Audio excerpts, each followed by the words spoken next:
In the frozen silence of Frost Hollow, where even prayers turn to ice, a former police officer and his loyal German shepherd hear a sound no one should in the heart of a blizzard, a cry for help buried beneath the snow.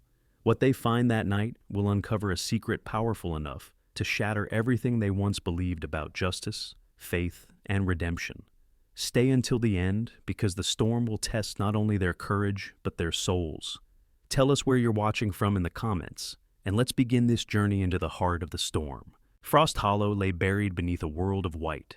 The wind roared through the pines like 1,000 whispering ghosts, and snow fell in sheets so dense that even the stars had surrendered. The town, cradled in a mountain valley of Montana, was nearly invisible under the storm's iron grip.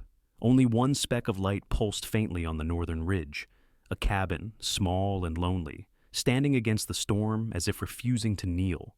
Inside, Ethan Ward sat motionless before the fireplace. Once he had been a police officer known for precision and integrity, but that was before he was suspended for excessive intervention in a case that touched too many powerful names. At 37, Ethan's body bore the marks of someone who had lived too many lives, broad-shouldered, 6 feet tall, with the kind of presence that filled a room even when he said nothing. His brown hair, now touched with early frost, hung in damp strands over eyes of pale gray, a color that seemed born from the same cold skies outside. He had a quiet, smoldering energy, like embers waiting for a gust strong enough to burn again. To most, he was distant, almost mechanical, but beneath that silence lived a man who once believed deeply in justice, until the system taught him how fragile truth could be. By the fire, valor stirred. The 7-year-old German shepherd was large even for his breed, weighing close to 90 pounds, with a thick double coat of sable and ash-gray fur that shimmered like smoke when light touched it. His amber eyes were steady, intelligent, and carrying that strange mix of patience and readiness unique to dogs trained for duty.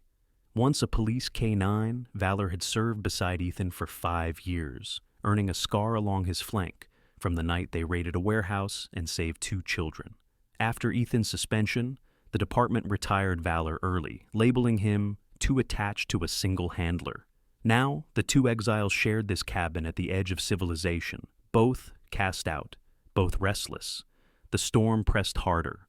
Ethan lifted his mug of black coffee, steam ghosting around his tired face. He had built the cabin himself after the suspension, thick pine walls, shelves lined with old case files, and a single radio tuned to local emergency frequencies. He thought isolation might still the noise in his head. It hadn't. Valor, usually a picture of calm, suddenly rose from his rug with a sharp movement. His ears pricked, hackles raised. A low growl rolled from his chest, deep, deliberate, not the nervous bark of boredom. Ethan froze, eyes narrowing. He trusted Valor's instincts more than his own. "What is it, boy?" Ethan asked quietly, setting the mug down. The wind outside howled, but beneath it came another sound, a faint rhythm against the back door, too irregular to be a branch. Thump. Pause. Thump again, softer this time, almost like someone knocking from the other side of the storm. Ethan stood, muscles tightening beneath his flannel shirt. He grabbed the heavy parka hanging on the hook, a military surplus coat, worn and patched, and strapped the headlamp around his forehead. Valor moved beside him, tail stiff. Every line of his body focused toward the sound. "That's not the wind," Ethan muttered. He went to the window. Beyond the frosted glass, the storm churned, sheets of white devouring every shape, but for an instant, through the chaos, he thought he saw a flicker of red. Then it vanished. He reached for the switch beside the door and flipped it up. A red beacon blinked to life above the porch, a relic from his old days on the rescue team. Years ago, they had installed these signal lights across the ridge to guide lost hikers or stranded snowmobilers. Anyone who knew Frost Hollow knew. Follow the red light if you want to live. Valor scratched the door impatiently, letting out a short, urgent bark. His breath fogged against the wood. Ethan tightened the dog's harness and clipped on a short lead, though both knew Valor rarely needed it. "Fine life, bud," Ethan said, a phrase they had used countless times in the field. Valor barked once in response. The command understood. Ethan opened the door, and the world exploded in white fury. Snow slammed into him, cold knives biting through layers of clothing.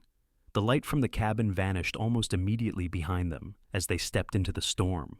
The wind screamed through the trees, bending them like blades of grass. The cold was so deep it felt alive, clawing at skin and bone.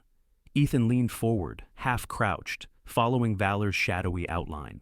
The dog moved low and fast, nose to the wind, cutting through the drifts with the confidence of a creature born for such nights.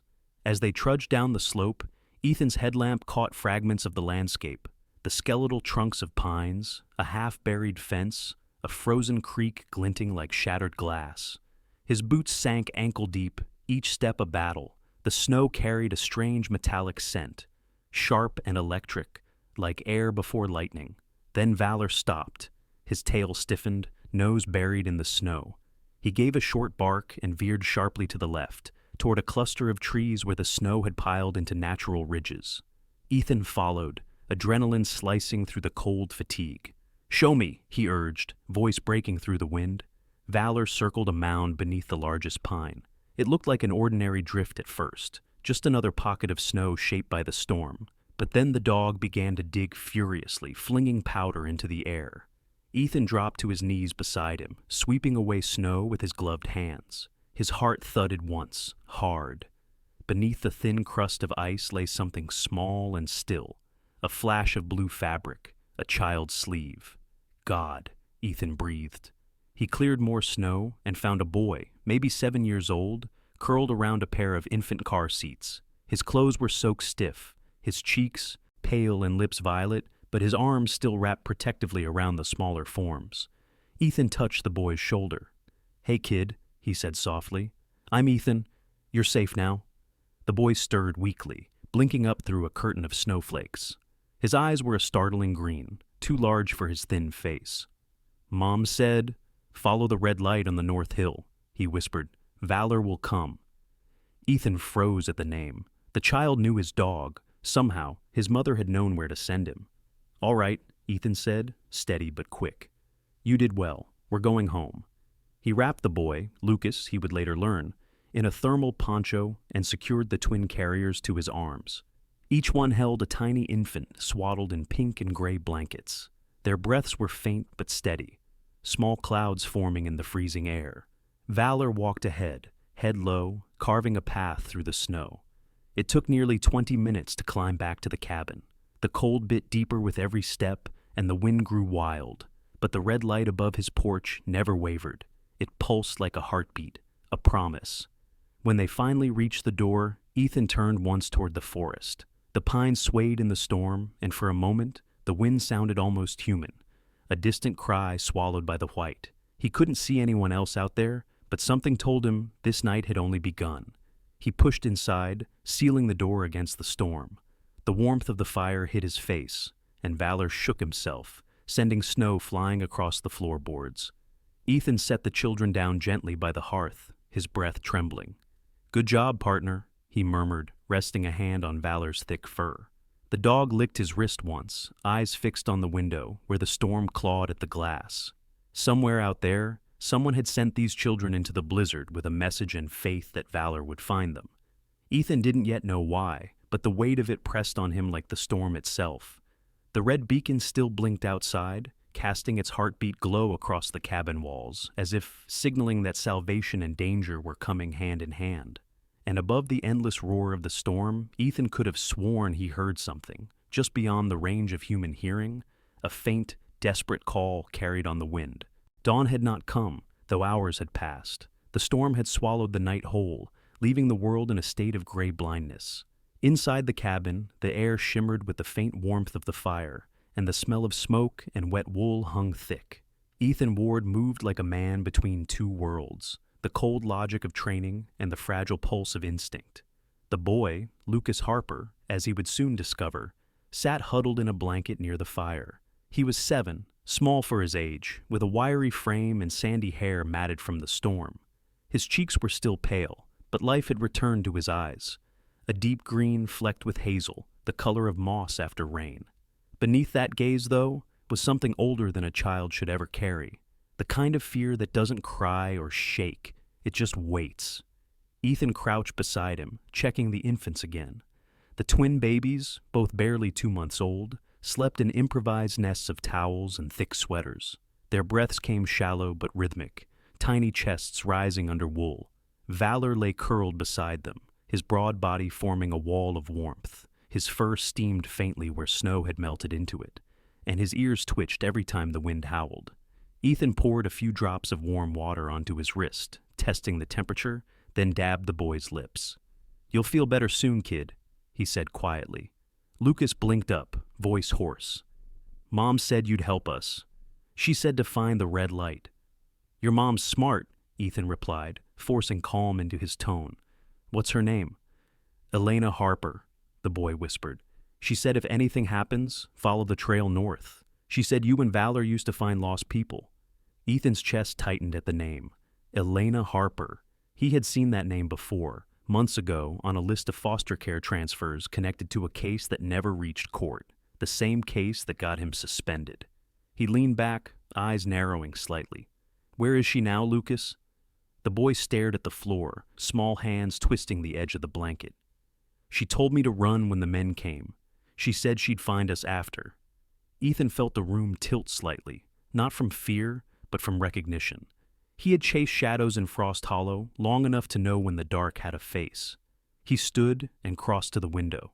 Outside, the world was still chaos, snow whipping sideways, pine branches cracking under weight. The storm wasn't letting up. He turned back, scanning the small cabin. His instincts, the old habits he couldn't unlearn, began slotting the situation into patterns. Unknown pursuers, endangered children, mother missing, potential criminal link. But this wasn't a police station. It was him, 3 children, and a dog. Valor lifted his head and gave a low chuff.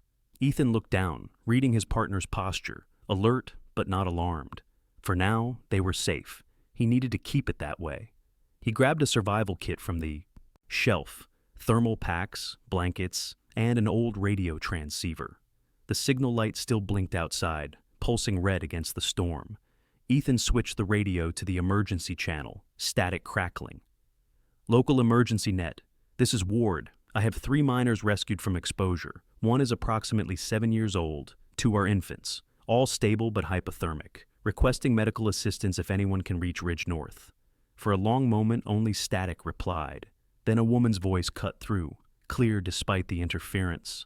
"Copy that, Ward. This is Dr. Nora Grant, veterinary station, foot of North Ridge. I've got oxygen, antibiotics, and portable heat packs. Don't feed or overheat them. Slow warming only. I'll head up once visibility improves." Ethan exhaled in relief. He knew her by reputation. Nora was in her early 40s, tall and sinewy, with the steady calm of someone who had pulled calves out of blizzards and patched bullet wounds on hunting dogs alike. A practical woman, respected and feared for her bluntness. If anyone could reach him in this storm, it was her. He turned back to Lucas. "Help's coming. Just hang tight." The boy nodded, gaze distant. "Mom said they were bad people. She said they wanted the babies for money." Ethan crouched again, voice low. "Do you know who they are?" Lucas hesitated, eyes darting to his small backpack near the fire. Ethan followed the look, then unzipped the bag. Inside lay a waterproof pouch, documents, an external hard drive, and a folded paper bearing the seal of the county court. His pulse quickened. He knew this pattern, hidden evidence, not random survival gear. The storm roared, but a quieter storm formed inside him.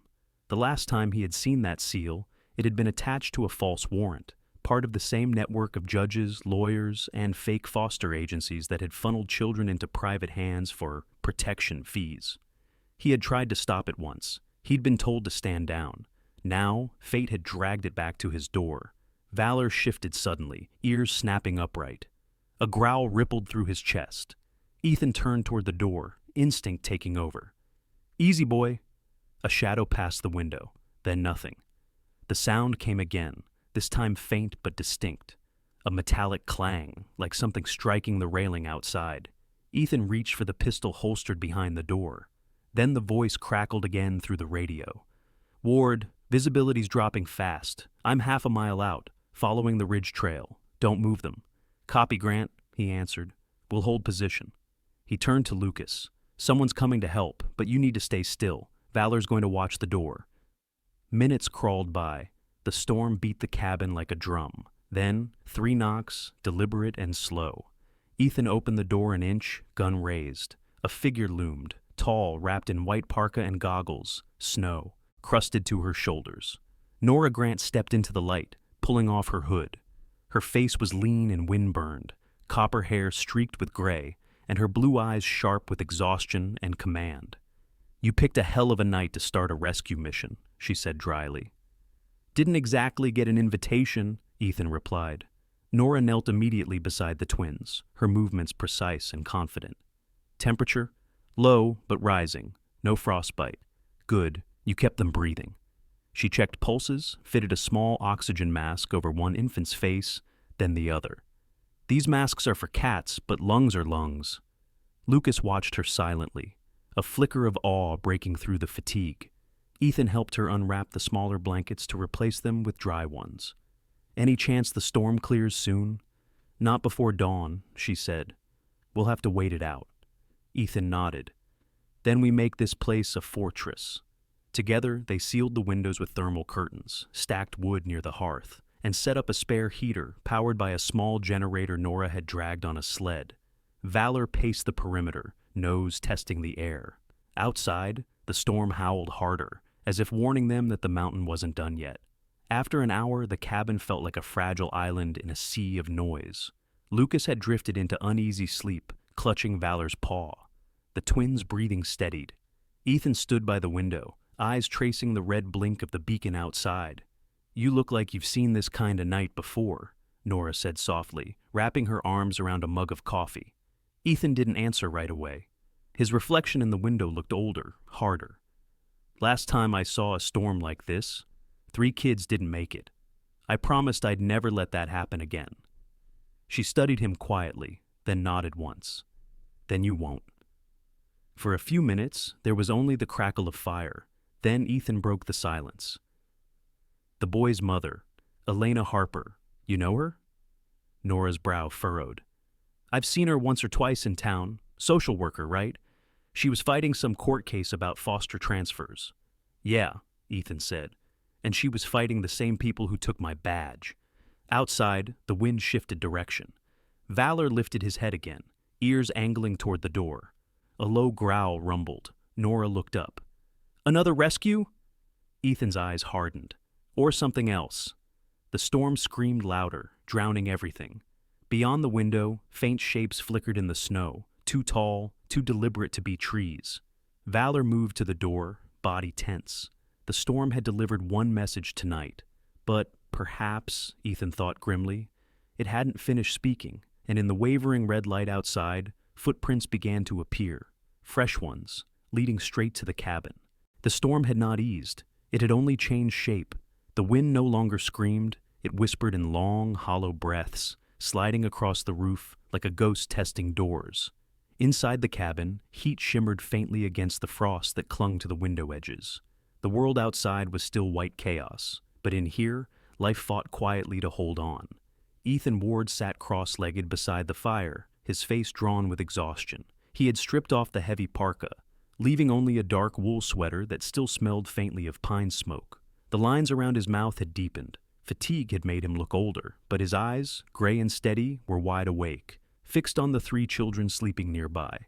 Valor, his German shepherd, rested with his head on his paws near the hearth. His fur steamed in the warmth, glistening where melted snow had dried into curls.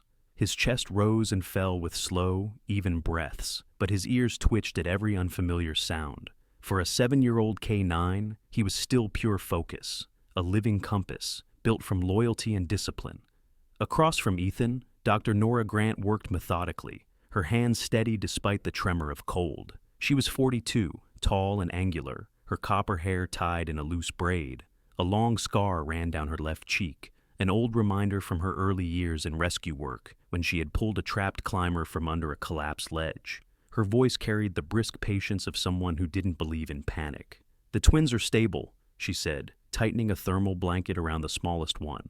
"Temperature's up to normal range, but they've got congestion, maybe early pneumonia. They'll need antibiotics again by morning." Ethan nodded, rubbing his hands together absently. You think you can stay awake long enough for that? Her eyes met his over the fire. I've been up for 2 days delivering lambs in sub-zero weather, Ward. I'll manage. Ethan managed a dry smile. Guess I shouldn't complain. He poured her a mug of black coffee from the pot by the fire. She accepted it, hands wrapped tight around the heat. For a few moments silence settled between them, the comfortable kind, the kind that meant they had already seen too much to waste words. Lucas stirred from his blanket and blinked up at them. Is Mom coming soon? He asked, voice small, breaking the quiet. Ethan crouched beside him, resting a steady hand on the boy's shoulder. We'll find her, Lucas. Right now, she needs us to take care of your brother and sister. Lucas nodded, fighting the sleep heavy in his eyes. She said you'd help. She said you tried to stop them before, but they hurt you. Nora looked up sharply, but Ethan only exhaled, the words slicing something old inside him. Your mom's brave, he said after a pause. She's trying to do what's right. He glanced toward the small backpack lying near the wall. Inside, the hard drive and documents waited, silent witnesses to something dark. He could feel the weight of them even from here, evidence that had already cost lives.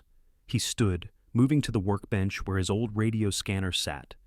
I'm going to see if the local frequency's still open. We need extraction as soon as this storm lifts. But when he adjusted the dial, static filled the cabin like angry bees. No signal, no voices, just white noise. Nora's brow furrowed. Deadline? Probably the ridge repeater, Ethan replied. If it's iced over, we won't get a signal until the wind shifts. Valor gave a soft bark, his head turned toward the door again. Ethan frowned. Not now, buddy. But Valor didn't move away. His ears were pointed straight, nostrils flaring. He rose to his feet, tail stiff, eyes locked on the front of the cabin. Nora put her mug down. You said earlier he did that before. Yeah, Ethan murmured, walking slowly to the window. He peeled back the curtain an inch. Darkness pressed against the glass, nothing but snow and shadow. Still, he felt it, that thin electric charge of danger that had saved his life too many times before. He checked the pistol at his hip and then looked back at her. Lock the inner door. Keep them warm, just in case. Nora didn't argue. She grabbed the shotgun propped by the wall, her own, and nodded once. Ethan opened the front door a fraction. The cold hit like a slap, carrying fine shards of snow into the cabin air. He stepped out, Valor close to his side. The world was white and silver, shifting under the beam of his headlamp. The footprints from earlier, the ones that had appeared during the storm, were still there, half buried now, leading back toward the tree line. He crouched, brushing snow from one. The print was deep, sharp-edged, heavy boots, at least 2 people, maybe 3. Not drifters, he muttered. They're tracking. Valor's nose touched the ground. He sniffed once, then looked up at Ethan with a short, urgent whine, their signal for human scent, fresh, moving. Ethan's pulse jumped. Inside! Go! They retreated back into the cabin, snow clinging to their coats. Nora met them at the door, eyes questioning. They're close, Ethan said simply. Whoever those men are, they're coming this way. Nora tightened her grip on the shotgun. You think it's random? No. His gaze flicked to the backpack. They're looking for that. For a long moment, the fire crackled between them. Outside, the wind shifted again, carrying the faint groan of trees under weight. Lucas sat up, his voice trembling. They're the ones from the house. The man with the big coat. He said Mom would pay if she talked. Ethan crouched beside him again.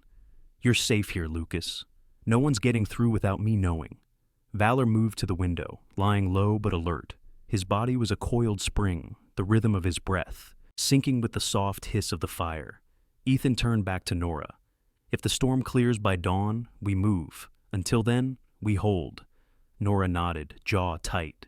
You've done this before, haven't you? Too many times, he said, eyes distant. Just not like this. Hours passed. The storm began to thin. Less snow, more wind. The air felt brittle, almost metallic. Ethan checked the door, the windows, the barricades. Everything held. Then through the thinning roar came the faint echo of an engine. A deep grinding hum, mechanical, heavy. Nora froze. Snowplow? Ethan's mind raced. No, not a snowplow. The pattern was wrong, too smooth, too deliberate. Industrial treads, he murmured. A snowcat, maybe. He doused the main lantern, leaving only the fire's low glow. The cabin sank into half-darkness. Valor crept toward the front door, hackles rising again. Ethan crouched beside him. Through the narrow slit in the curtain, a yellow light flickered in the distance. It swayed and shimmered as it drew closer, cutting through the gray fog of the blizzard.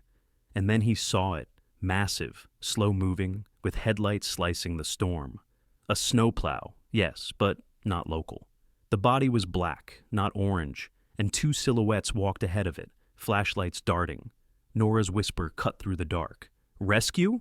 Ethan's reply was barely audible. "No rescue drives unmarked machines up here." The vehicle halted 50 yards away. One figure bent low, pointing toward the cabin. Ethan's pulse thundered. He turned to Nora, voice low but steady. "If they try the door, stay with the kids. I'll handle the rest." Valor shifted his weight forward, a silent question in his eyes. Ethan gave a short nod. "Stay close, partner."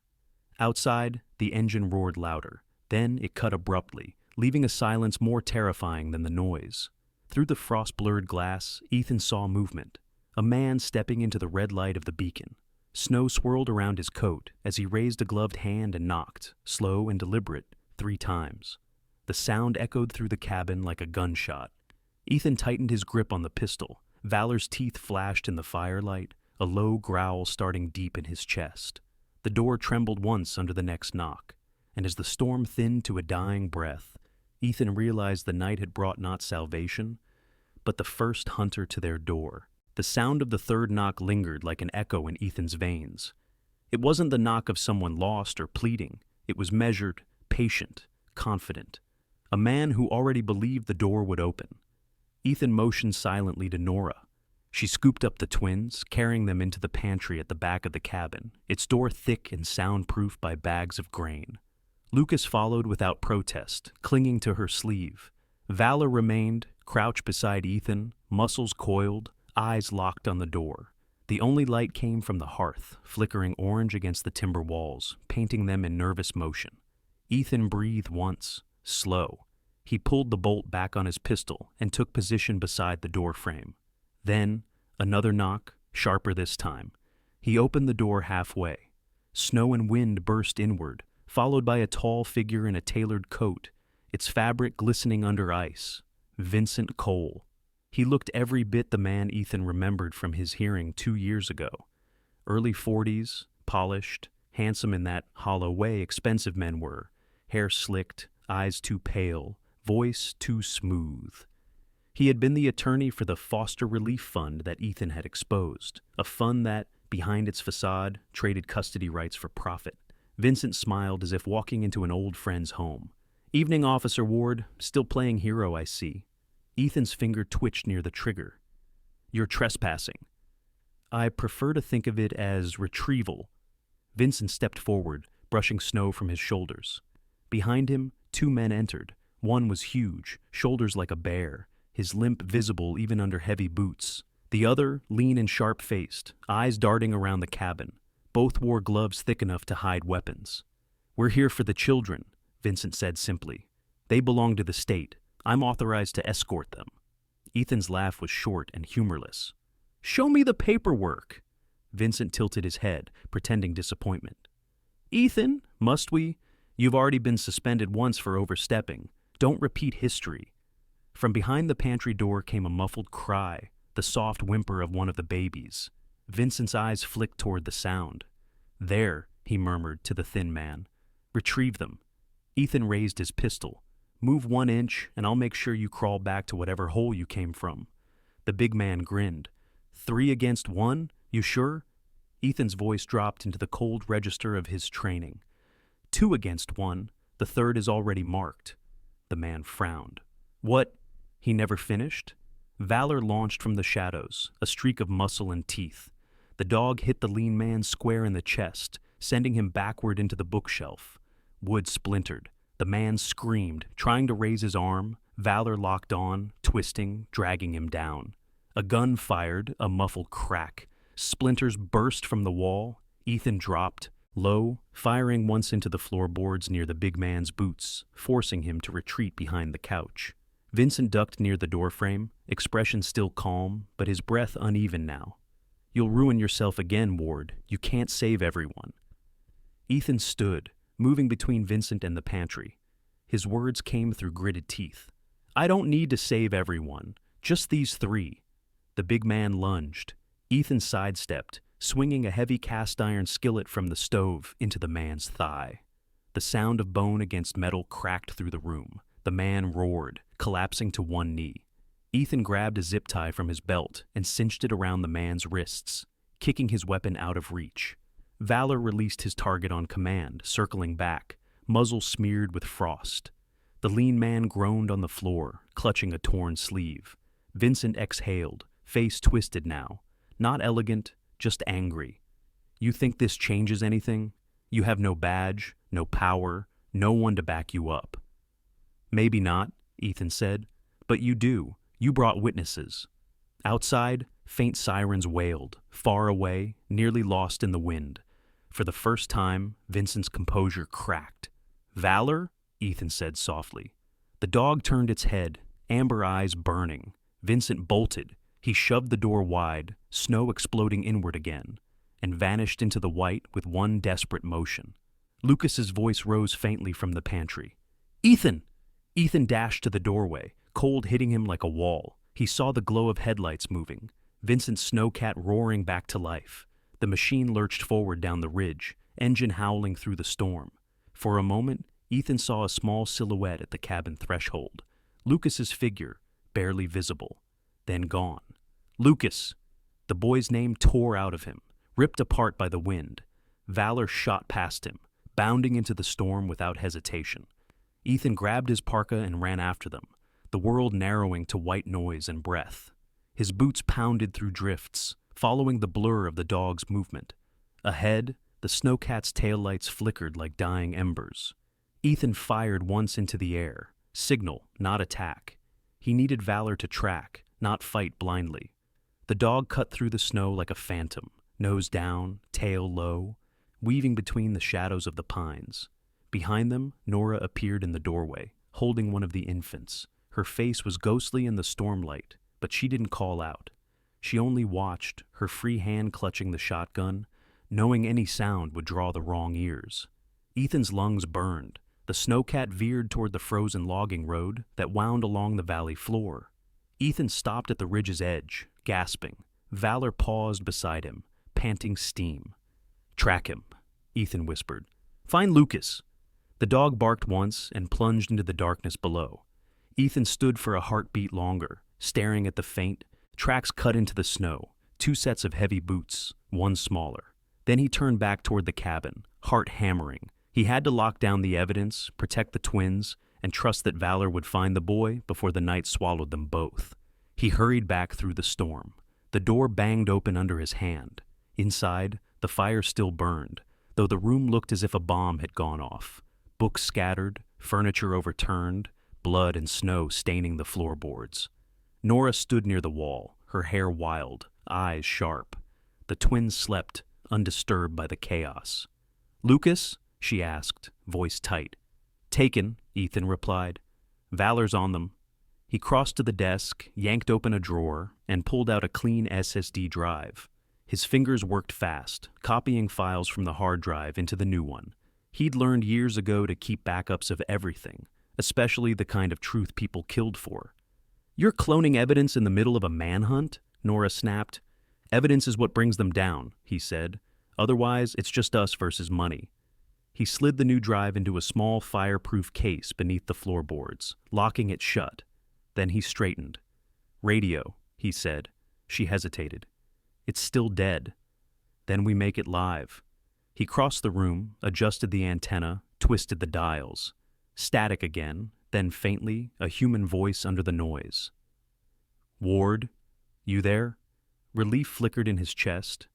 "Ryan, this is Ward, Code 0. The Wexler coal operation's alive. I have proof and 3 witnesses, 1 missing minor." The voice came sharper now. Ryan Hale, his former trainee, now with the State Bureau. "Copy that. You're not alone out there, right? Not for long." He transmitted coordinates, then cut the line. Nora watched him in silence. You trust them? Enough. He checked his watch. They'll need 20 minutes to reach the ridge. If Valor doesn't find the boy before then, we'll meet halfway. Nora nodded, gripping the shotgun tighter. Then, let's make sure there's still something here worth coming back for. Outside, the wind began to shift again, its tone deepening as if the mountain itself exhaled. Ethan moved to the window, scanning the storm for any flicker of movement. Somewhere beyond that endless white, his dog was running, and a frightened boy was learning what faith meant when the world turned hostile. He rested a hand on the cold glass. "Come on, partner," he whispered. "Bring him home." The fire cracked behind him, throwing sparks against the walls. The red beacon outside still blinked through the snow, steady as a heartbeat, refusing to die. The storm was thinning, but only just. The air felt heavier now, less violent, more watchful, as if the mountain itself was holding its breath. The faint pulse of red light from Ethan's porch still blinked through the snow, cutting the grayness like a heartbeat refusing to stop.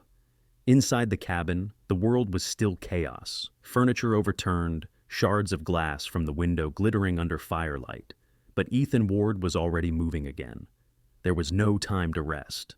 Valor was out there, Lucas was out there, and Vincent Cole was running with evidence that could finally bring down the people who had ruined so many lives. Ethan hunched over the radio, fingers stiff from cold, adjusting the dials. Static hissed and popped like distant lightning.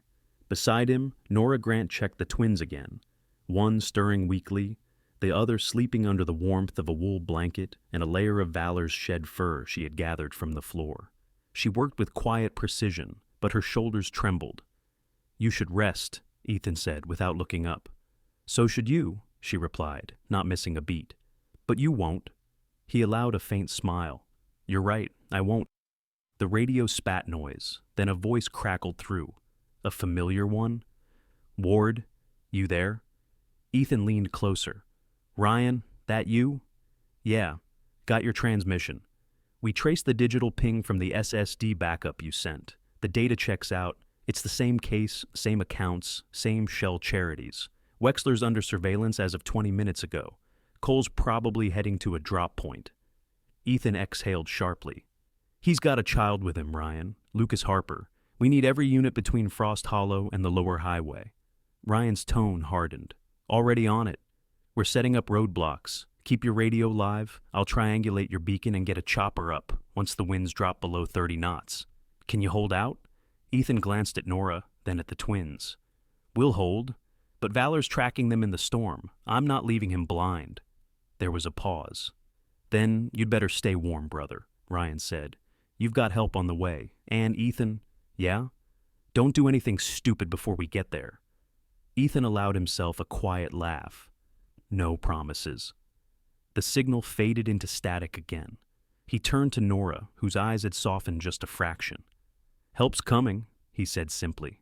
She nodded, then looked toward the door. "And the boy?" "He's got Valor," Ethan said. "That's better than any miracle I could send." Outside, the wind had slowed to a whisper. He could almost hear the world breathing again. Miles away, down the frozen slope that curved toward the valley, Valor was running. His body cut through the snow like a bullet, head low, tail streaming behind, nostrils flaring. The scent was faint but alive, fear, gasoline, the strange, cold sweetness of human sweat. Lucas's scent. The German shepherd moved with purpose, every muscle honed by years of training and instinct. Snow crusted over his fur, but his mind was clear. He knew what find meant. He knew the boy's voice, the rhythm of Ethan's footsteps, the weight of the world he carried on his shoulders. And he knew this storm, its silence, its traps, its false trails. Somewhere ahead, through the curtain of falling snow, came the low rumble of the snowcat's engine. Valor stopped at the ridge, ears twitching. He saw faint orange light bleeding through the fog, a headlamp beam moving irregularly, the sound of gears grinding. The snowcat had stopped. He descended carefully, paws finding solid ground under the drifts. Below, through a tangle of trees, Vincent Cole was standing beside the machine, struggling with the latch of a heavy case. Lucas sat on the passenger seat, wrapped in a blanket far too thin, shivering but silent. The boy's eyes darted toward the trees, and when he saw the flicker of movement, something dark and alive, his lips parted just slightly. He didn't call out. He didn't dare. Vincent finally wrenched the latch open. Inside was the blue backpack, Ethan's SSD copy already gone, but the original hard drive and documents still there. He rifled through them with gloved hands, muttering curses. The wind carried his words in fragments. "Damn Ward! Should have died with his badge!" Valor crouched lower. Every nerve screamed for him to wait, but then the boy shivered violently, and Vincent turned, shouting, "Stop that! You'll make me crash again if you keep moving." That was enough. The dog lunged. He burst from the tree line in a blur of black and gray, the sound of his growl shredding the quiet. Vincent spun, startled, reaching for the pistol under his coat, but Valor hit him before the weapon cleared the holster. They crashed into the snow. The gun fired once, the bullet vanishing into the night. Lucas scrambled from the cab, clutching the side rail. "Valor!" he cried, voice cracking with cold and fear. The dog stood over Vincent, teeth bared, breath rising like smoke. Vincent's hand went to his side, pressing against the wound where teeth had met flesh. He was alive, but beaten. "Ethan's coming," Lucas whispered, tears freezing on his lashes. "He's coming. I know it." Vincent groaned, trying to push himself up. "You stupid kid. You think anyone's coming for you? That man's finished. He's nothing. You'll freeze before dawn." Valor growled deeper. His teeth flashed again, and Vincent went still. The wind shifted, faint at first, then stronger, carrying the distant chop of helicopter blades. Lucas looked up, wide-eyed. "They found us." Back at the cabin, Ethan caught the same sound through the open door, a low, thudding rhythm cutting through the dawn sky. He grabbed his parka, heart pounding. "Ryan's early," he said. Nora's head snapped up. "Then go. I'll stay with them." He hesitated, glancing toward the twins. "You sure?" "I'm not the one they're after," she said simply. "But you are. Bring them back, Ward." Ethan nodded once. He slung the radio onto his belt, checked his pistol, and stepped into the cold. The storm had broken entirely now, the world drenched in soft blue light, snow glittering under the pale sunrise. He followed Valor's tracks down the slope. They were easy to read, direct, unwavering, deep. The man and the boy's footprints intertwined for a while, then split apart near a patch of pine. Ethan's breath came fast, his legs burning, but he didn't slow. Then he saw it. The black snowcat tipped sideways against a drift, its engine still idling weakly. Nearby, two figures, the small one wrapped in a blanket, the other sprawled in the snow, and between them, tail wagging faintly despite exhaustion, stood Valor. "Lucas!" Ethan called, voice raw. The boy turned, face lighting up. "He found me! He found me!" Ethan reached them in seconds, dropping to one knee beside the boy and the dog. Valor's fur was matted with ice, his body trembling from fatigue, but his eyes glowed with calm certainty. Ethan cupped the dog's face, whispering, "Good boy, good boy." Vincent groaned nearby, clutching his arm. The blood on his coat was dark, but not fatal. Ethan stood over him, weapon ready. "It's over, Cole." From above, the helicopter's loudspeaker thundered through the clearing. "State police, drop your weapon and remain on the ground." Vincent didn't move. He just stared at Ethan with hollow fury. "You think this ends here?" he hissed. Wexler's already in custody," Ethan said. "Your turn's up." The officers were on the ground seconds later, securing Vincent and escorting Lucas toward the helicopter. Ethan lifted Valor gently into his arms, heavy, solid, warm despite the cold. The dog licked the side of his glove once, then rested his head against Ethan's chest, eyes half closed. As they rose into the air, Frost Hollow stretched below, a white valley scarred by wind and storm, but beautiful again under the morning sun. Ethan looked out the window at the blinking red beacons still faintly visible on the ridge. He exhaled slowly, almost a prayer. "Storm's over, partner," he whispered. "We did it." Valor's tail thumped weakly against his leg. The night had cracked open. By the time the first light pushed over the ridge, Frost Hollow was no longer a place of shadows. It was a cathedral of ice and silence. The blizzard had finally broken, leaving behind a landscape of delicate destruction. The trees bent low under white armor, The frozen creek glittered like a wound healing beneath glass, and the air smelled of new beginnings. Ethan Ward stood at the edge of the clearing, snow crunching under his boots, watching the mountain awaken. The wind that had once screamed now sighed through the pines, soft and hollow. Behind him, the wrecked snowcat lay half buried in frost, the emblem of Vincent Cole's arrogance frozen into stillness. Around it, officers from the state police worked quietly, their movements efficient and subdued. He barely noticed them. His eyes were fixed on one thing: valor. The German shepherd lay on a thermal mat near the helicopter, his breathing steady but shallow. The fur along his chest was wet from melted snow, and his right paw was bandaged. Yet his eyes, those deep amber eyes, still followed Ethan's every movement with quiet vigilance. A medic crouched beside the dog, adjusting the IV line attached to his flank. "He's dehydrated," the medic said. "Mild hypothermia, but he's strong. Most dogs would have collapsed hours ago." Ethan knelt, his hand resting lightly on Valor's neck. The fur was still damp, still warm beneath his palm. "He's not most dogs," from behind, a familiar voice called out. "You always did pick tough partners." Ethan turned. Ryan Hale was approaching, tall and broad-shouldered in his winter gear, the state police insignia visible under a layer of snow. His face bore the marks of a sleepless night, red-rimmed eyes, stubble frozen at the jaw. But when he smiled, it carried that same boyish sincerity Ethan remembered from years ago. "Didn't think you'd make it through the pass this fast," Ethan said, standing. Ryan shrugged. "We didn't, technically. We had to rappel the last half-mile when the road iced out." He nodded toward the wreck. "But I'd say it was worth it." Ethan glanced toward where Vincent Cole sat in the snow, handcuffed and wrapped in a blanket. His once immaculate coat was torn, and the smug composure that had carried him through courtrooms and boardrooms was gone. He looked smaller now, his arrogance drowned in frost and failure. Ryan followed Ethan's gaze. "Wexler's already in custody. The Bureau's freezing the accounts you sent over. Once they pull the rest of the chain, this whole operation's going to implode." Ethan exhaled slowly, watching his breath rise into the cold air. "About time?" Ryan's tone softened. "You did good, Ethan. You saved those kids. That's more than most would have risked." Ethan's jaw tightened. "I didn't do it alone." He looked at Valor again, then at the nearby paramedic holding one of the twin. Infants, now pink, breathing steadily, alive. "I had help."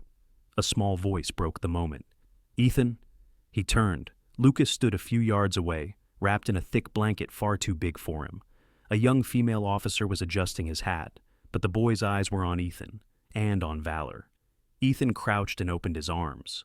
Lucas hesitated only a second before running forward, burying his face in the man's shoulder. "He found me?" the boy whispered, voice shaking. "Valor found me just like Mom said he would." Ethan's throat closed for a moment. "He always does, kid. He always does."